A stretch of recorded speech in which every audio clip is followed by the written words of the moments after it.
Hello नमस्ते, welcome to opt academy. Opt academy के हिंदी की क्लास में आपका स्वागत है। जैसा कि पिछली कक्षाओं में हमने पढ़ा था हिंदी भाषा के विकास इतिहास के बारे में। पिछली कक्षाओं में हमने आदिकाल तक पढ़ा था, तो उसे ही क्रम को आगे बढ़ाते हुए आज हम भक्ति काल से स्टार्ट करेंगे और आगे पढ़ेंगे। चलिए देखते हैं भक्ति काल।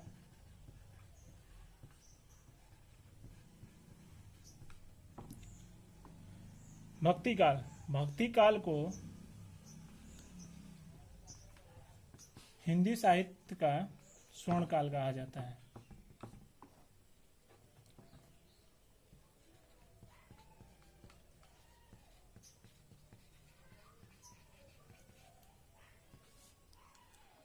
भक्ति काल को दो भागों में बांटा गया है: सगुण भक्ति काल, निर्गुण भक्ति। सगुण भक्ति वो होता है जो भक्ति करते हुए अपने मन में बसा ले।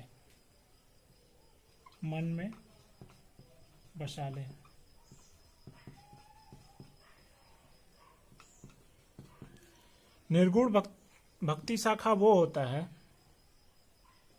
जो भक्ति करते हुए बस फील करे, महसूस करे, मन में नहीं बसाए।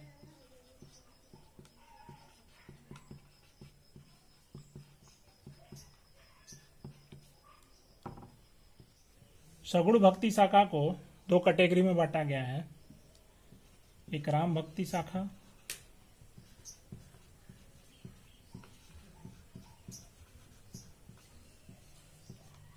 एक कृष्ण भक्ति शाखा।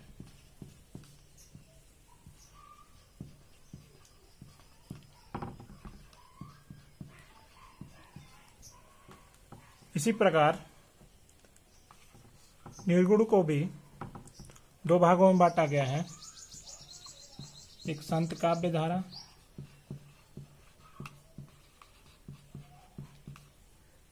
एक सूफी काव्य धारा।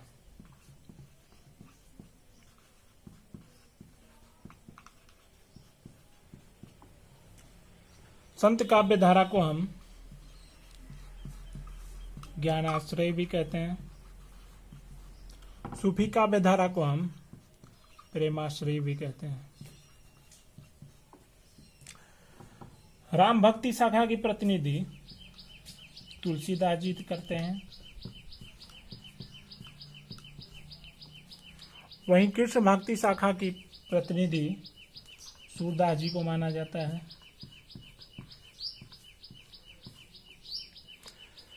संत काव्य धारा के अंतर्गत गुरु नानक जी, रैदास जी,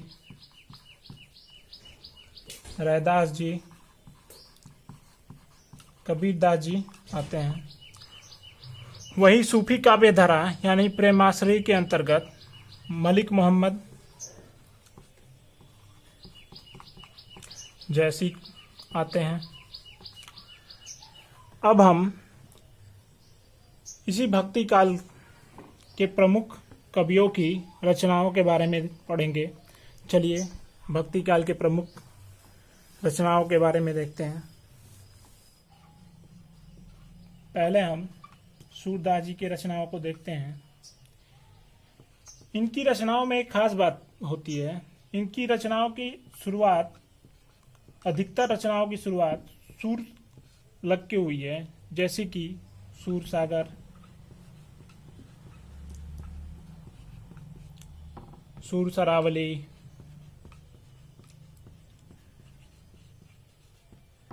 सूर इसमें भी लगा है, सूर इसमें, मतलब जिसमें सूर लगा हो वो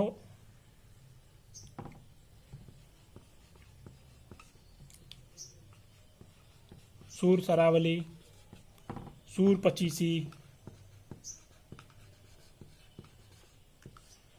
देखिए इसमें भी सूर लगा है। इसके अलावा भ्रमर गीत, सूर संग्रह, इसमें भी सूर लगा है। यानी कि अधिकतर इनके रचनाओं में सूर शब्द आगे लगा है और इनकी रचनाएं हैं साहित्यिक लहरी,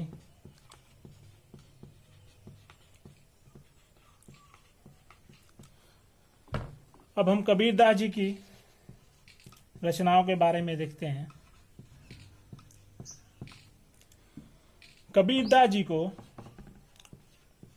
हिंदी साहित्य का वाणी का डिटेक्टर कहा जाता है।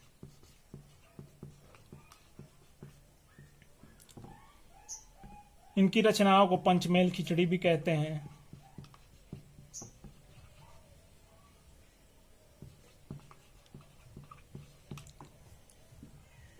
इनकी रचनाओं का संग्रह बीजक नामक ग्रंथ में है। इसमें 3 नाम से है। पहला साखी, दूसरा शबद, तीसरा रमैनी।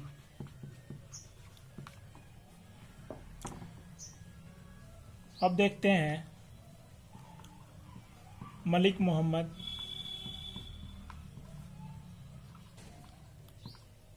जैसी जी के रचनाओं को। मलिक मोहम्मद जैसी जी शेरशाह सूरी के दरबारी कवि थे। शेरशाह सूरी के दरबारी कवि थे। शेरशाह सूरी को फरीद खान के नाम से भी जानते हैं।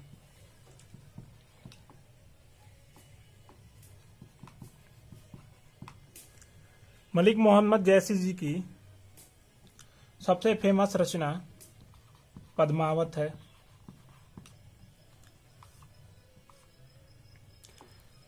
उसके बाद अखरावट, बराम शाह,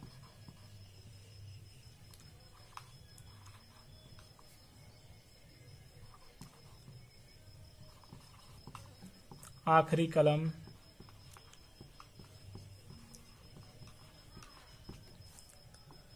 चित्ररेखा,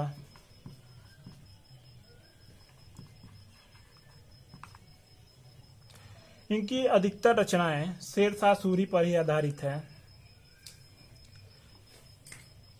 चलिए अब आगे कुछ और कवियों की रचनाओं के बारे में देखते हैं जो कि परीक्षा के दृष्टिकोण से बहुत ही प्रमुख है, जैसे कि मीराबाई।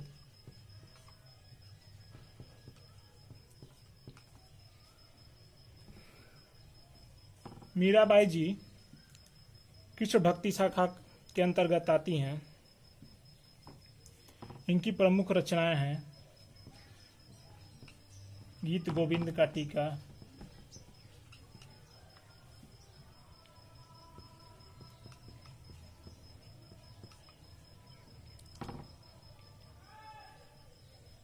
राम गोविंद,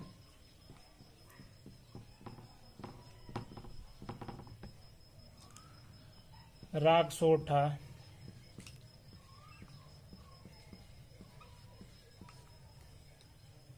का पद। इसके अलावा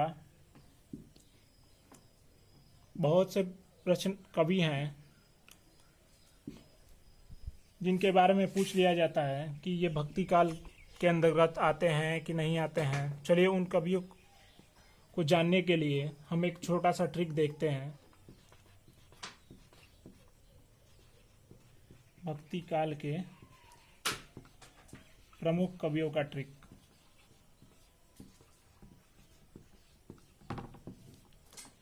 इसके लिए एक ट्रिक बनाया है हमने।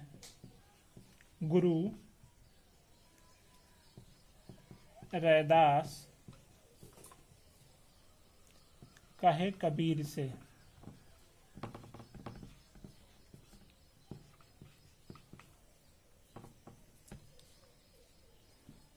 मलिक तुलसी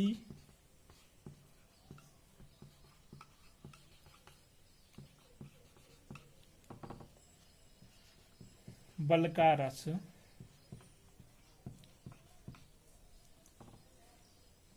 बहुत सुंदर जैसे मीरा टोडरमल।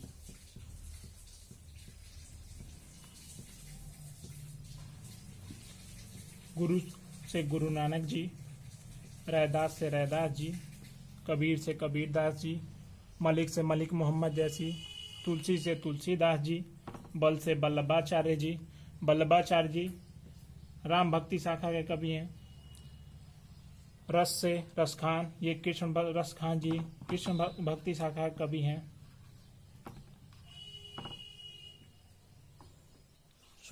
सुंदर का स से सूरदास जी, मीरा से मीराबाई, टोडरमल जी कृष्ण भक्ति शाखा के कवि हैं। तो हमने भक्ति काल का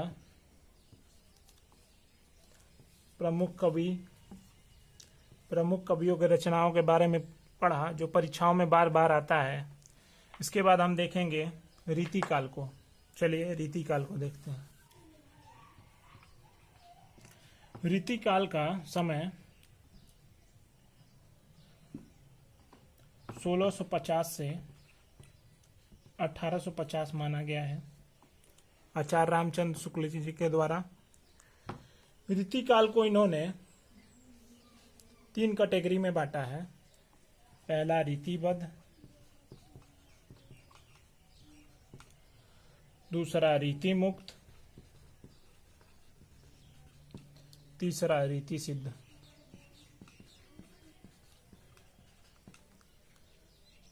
रीतिबद्ध के प्रमुख कवि केशवदास को माना गया है।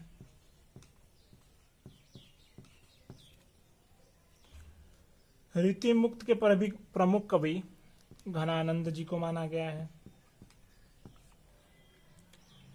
और रीति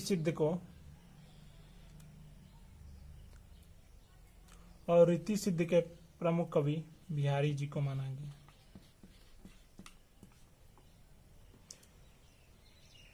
रीतिकाल के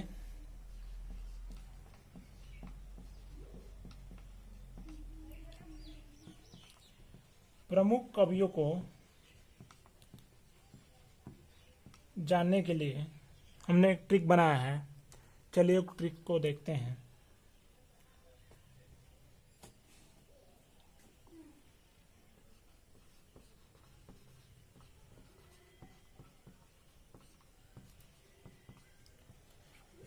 रीतिकाल के प्रमुख कवि।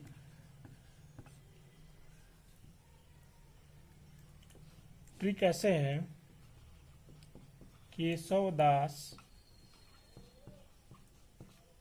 की भिखारी सेना बहुत भूख से परास्त होकर घर गए। तो ट्रिक ये है, केशवदास की भिखारी सेना बहुत भूख से परास्त होकर घर गए। तो इस ट्रिक से रीतिकाल के प्रमुख कवियों को याद करने में बहुत ही आसानी रहेगी। चलिए अब इस ट्रिक के मदद से प्रमुख कवियों को जानते हैं। जैसे केशवदास से तो केशवदास ही होंगे, भिखारी से भिखारीदास,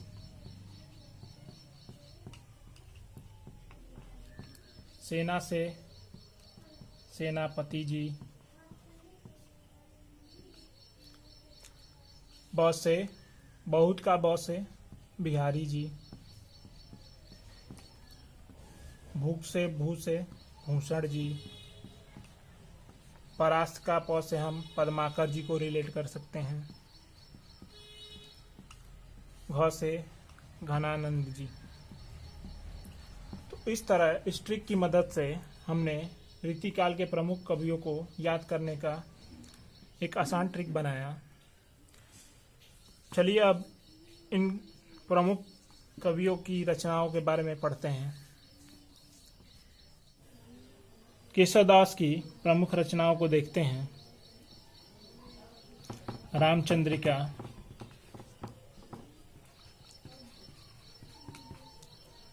जयचंद्रिका,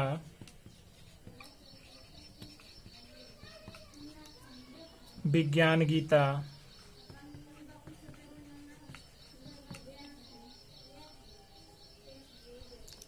छंदमाला,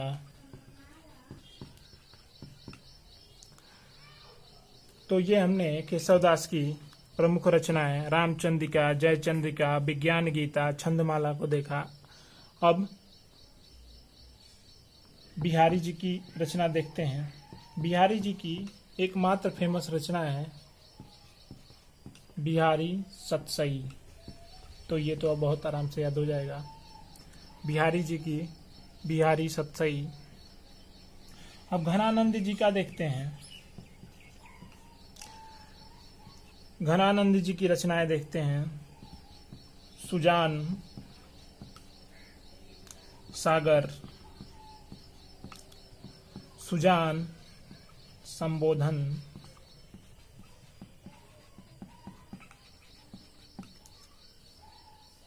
और रचनाएं हैं रसकेली बिल्ली,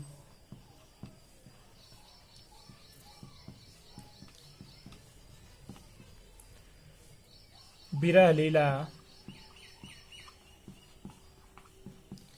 कृपाकांड।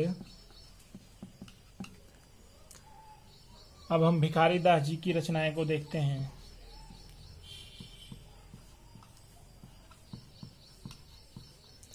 भिखारी दास जी की प्रसिद्ध रचनाएं हैं काव्य निर्णय, रास निर्णय,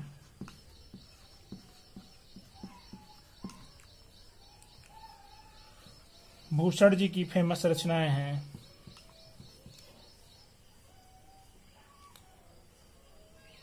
शिवराज भूषण,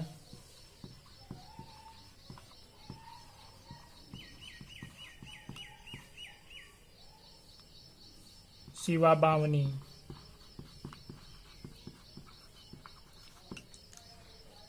आगे हम अब सेनापति जी की देखते हैं।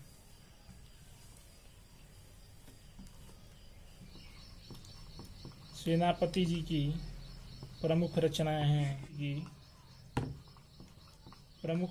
हैं कवित्त, रत्नाकर, काव्य, कल्पद्रुम,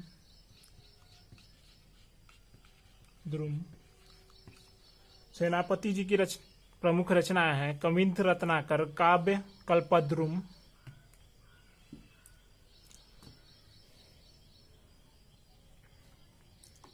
अब पद्माकर जी की रचनाओं को देखते हैं।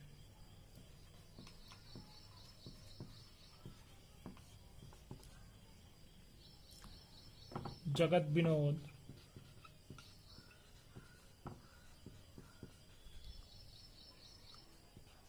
राम रसायन,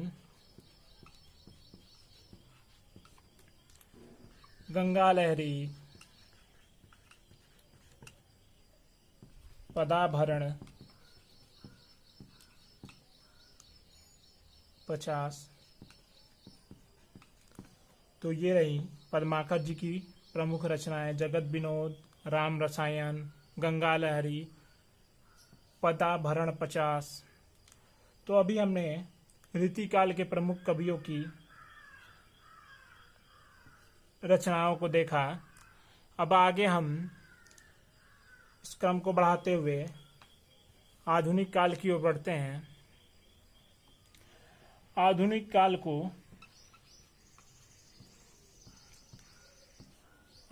काल का समय 1850 से अब तक माना गया है, यानी वर्तमान तक माना गया है। आधुनिक काल को गद्य काल भी कहा जाता है।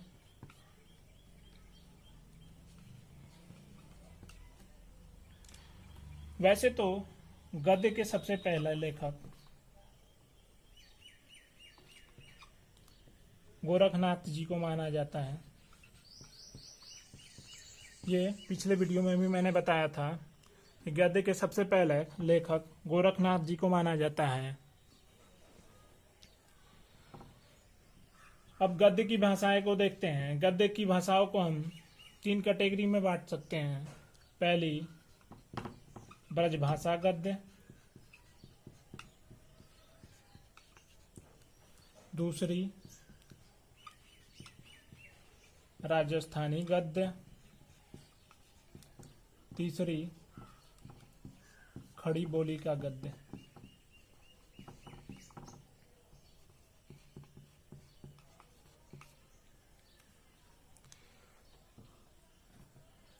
आधुनिक काल को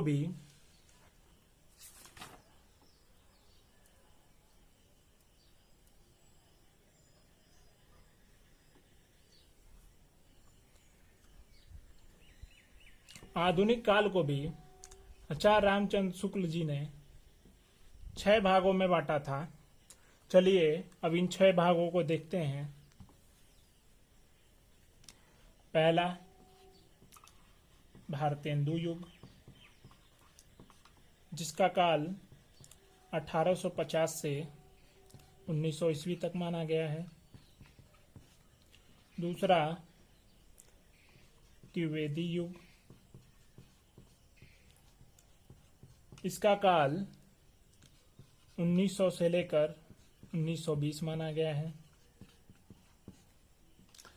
तीसरा छायावादी युग,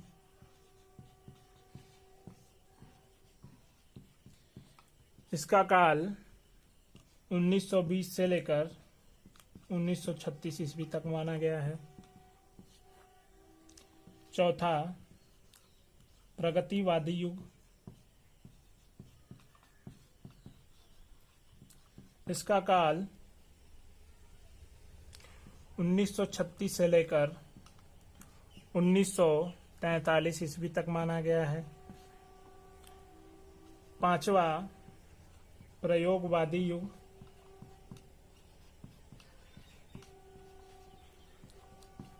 इसका काल 1943 से लेकर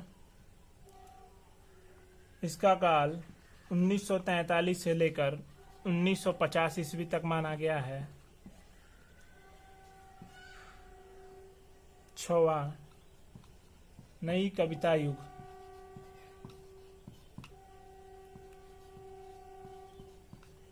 नई कविता युग 1950 ईस्वी से लेके अब तक यानी वर्तमान काल को कहते हैं हम। नई कविता एक प्रयोगवादी युग का ही अंश है। चलिए अब इनको एक एक करके थोड़ा थोड़ा विस्तार में जानते हैं। सबसे पहले भारतेंदु युग के बारे में हम जानते हैं। भारतेंदु युग के बारे में देखते हैं। भारतेंदु युग का काल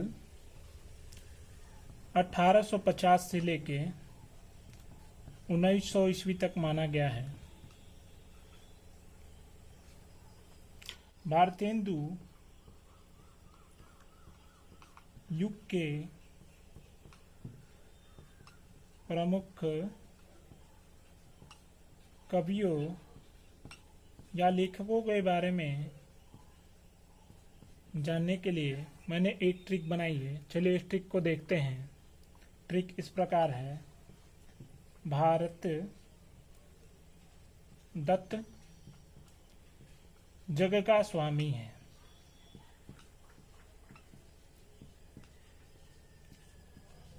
भारत दत्त जग का स्वामी है। भारत से भारतेंदु हरिश्चंद्र,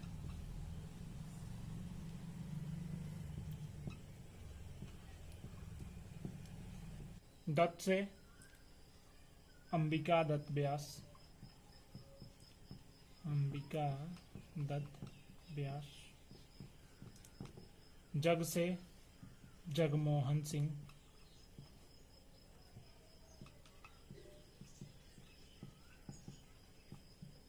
स्वामी से राधा चरण स्वामी,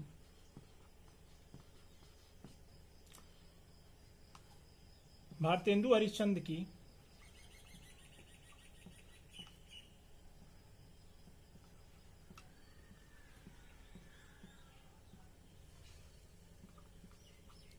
प्रमुख रचनाएं हैं प्रेम फुलवारी,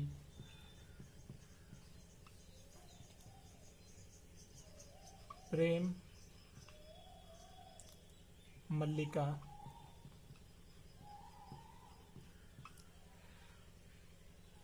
प्रेम सरोवर।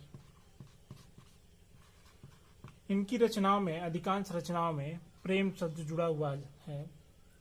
तो इनकी रचनाओं को याद करने के लिए एक ट्रिक ये भी हो सकता है, भारतेंदु का प्रेम, यानी कि प्रेम से प्रेम फुलवारी, प्रेम मल्लिका, प्रेम सरोवर। चलिए अब अंबिका दत्त व्यास जी की रचनाओं को देखते हैं।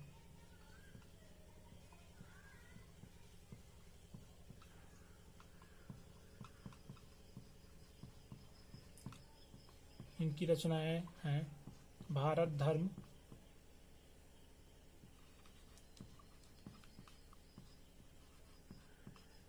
पावस पचासा। ये दोनों इनकी प्रमुख रचनाएं हैं जो कभी कभार परीक्षाओं में पूछ ली जाती हैं। अब देखते हैं जगमोहन सिंह की प्रमुख रचनाएं। इनकी प्रमुख रचनाएं हैं देव वाणी,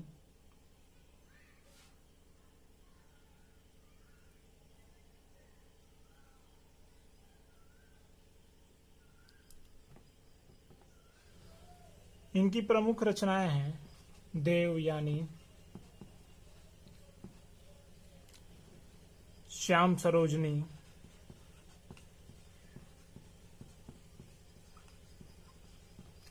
इसी प्रकार